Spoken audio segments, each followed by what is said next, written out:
Hello everyone, welcome back to Punky's Medical Corner. I'm so glad you're here today. Today, we are going to talk about one of the most common presentations in clinical medicine. A patient who walks in with both legs swollen, that is, bilateral leg edema. Now, this sounds simple on the surface, but bilateral leg edema is actually a window to some of the most important diseases in medicine: heart failure, kidney disease, liver disease, thyroid disorders. And sometimes something as simple as a tablet the patient is already taking. By the end of this video, you'll have a clear, systematic algorithm. From the very first question you ask your patient, all the way to the final diagnosis and management. Let's begin. First, let's understand why edema happens at all. Because once you understand the mechanism, the diagnosis becomes almost obvious. Edema forms when the Starling forces in the capillaries are disturbed. There are main mechanisms for that. There are four main mechanisms. One, the hydrostatic pressure goes up. Two, the oncotic pressure goes down. This means low albumin in the blood from kidney disease, liver disease, or malnutrition. 3. Capillary leakage increases from infection, allergy, or inflammation. 4. Lymphatic channels are blocked from filariasis, cancer, or after surgery. And now the most important rule for all of us. Bilateral means systemic. Unilateral means local. Say that again with me. Bilateral, think of systemic. Unilateral means local.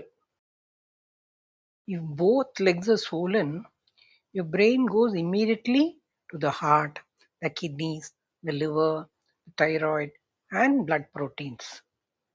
This is your default lens, always.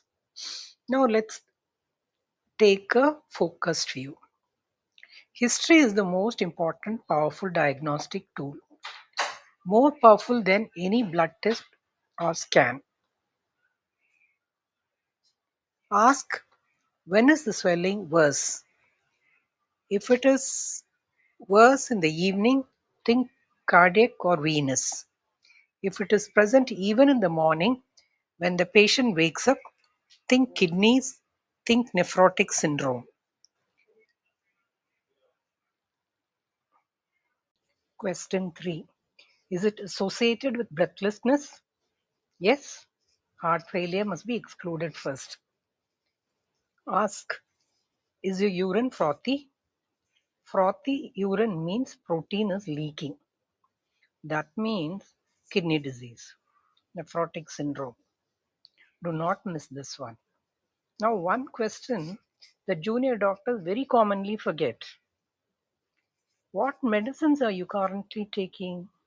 Because one of the most common causes of bilateral ankle edema, especially in middle-aged and elderly patients, is a tablet called amlodipine. Amlodipine is a calcium channel blocker used for blood pressure, and it causes bilateral ankle edema in up to 30% of patients who take it. It's not dangerous, it's not heart failure, it's the tablet.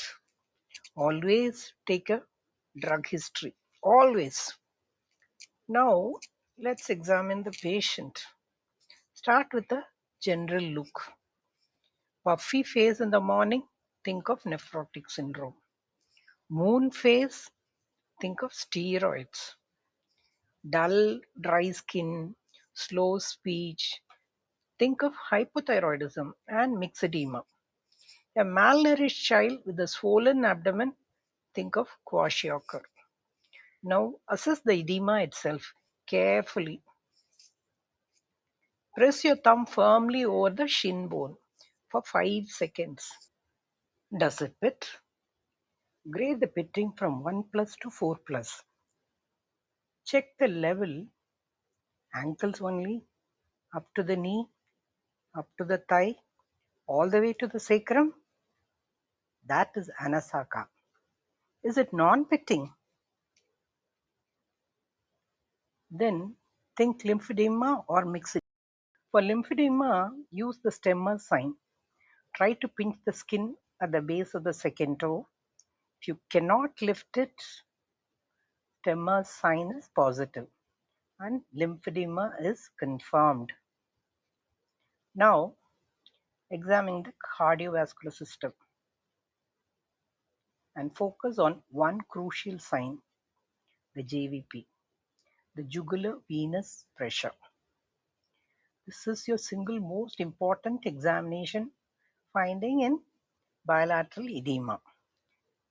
If JVP is raised, think right heart failure, cardiac tamponade, constrictive pericarditis. If JVP is normal, the cause is not cardiac. Move on to check the albumin. Now investigate in tires. Do not order every test at once.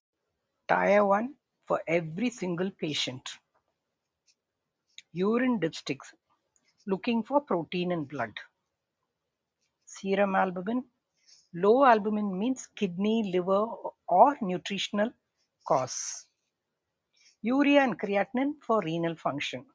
Liver function tests, TSH for thyroid, blood sugar for diabetic nephropathy, ECG and X-ray chest for cardiac causes. Based on Tier 1 results, move to the Tier 2. Cardiac suspected, order a 2D echo and BNP. Nephrotic cause, order 24-hour urine protein and lipid profile. Liver cirrhosis, ultrasound, abdomen, hepatitis screen, PT-INR.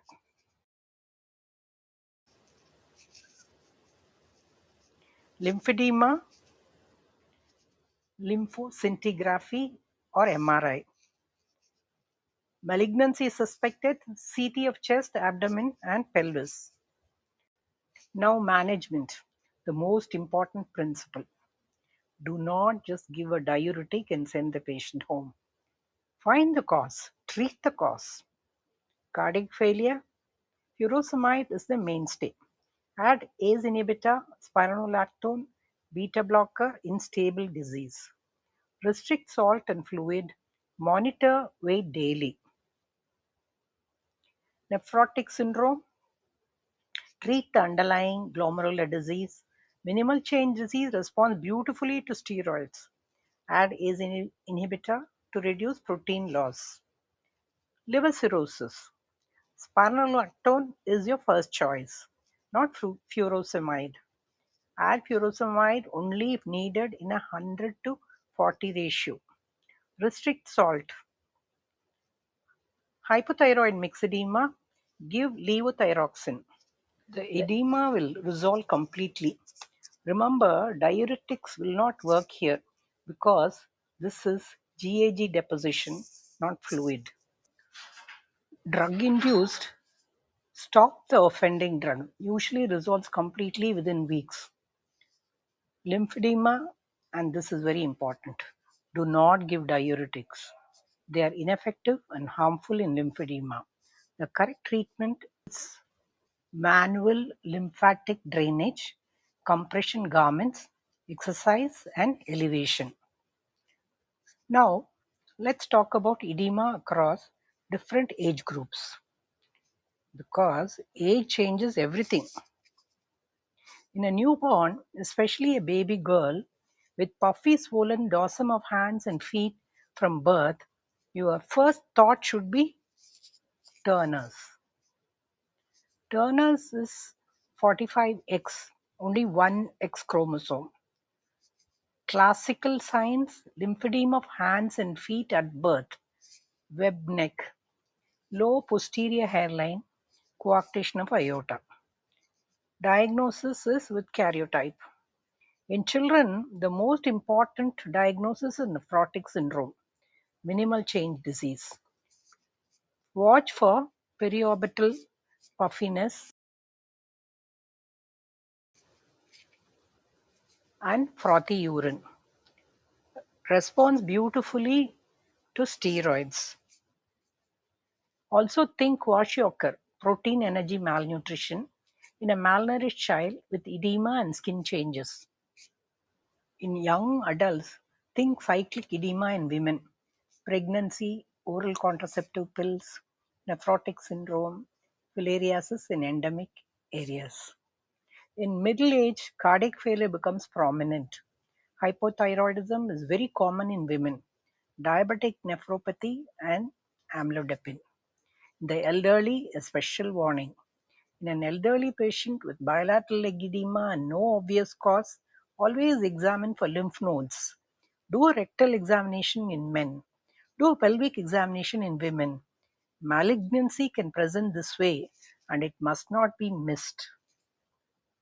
Before I close, please remember these red flags. Edema with breathlessness and raised JVP, acute heart failure, edema with high blood pressure and protein in urine in a pregnant woman, preeclampsia. This is an emergency. Sudden massive edema in a child with frothy urine, nephrotic syndrome. Edema with weight loss and lymph nodes, think malignancy. Newborn edema with webbed neck, Turner syndrome. Do a karyotype. Let me close this with three things to always remember. 1. Bilateral edema is a presentation, not a diagnosis. Always find the cause. 2. Three simple findings will guide you in 80% of cases: the JVP, the serum albumin, and the urine dipstick. 3. Before any test, take a drug history. A single tablet change may be all the treatment needed. I hope this video helps you approach your next patient with swollen legs with confidence and clarity. If you found this useful, please like this video, share it with your colleagues, and subscribe to Monkey's Medical Corner. Leave your questions in the comments below. I read every single one. See you in the next video. Take care. Keep learning. Keep caring. Namaste.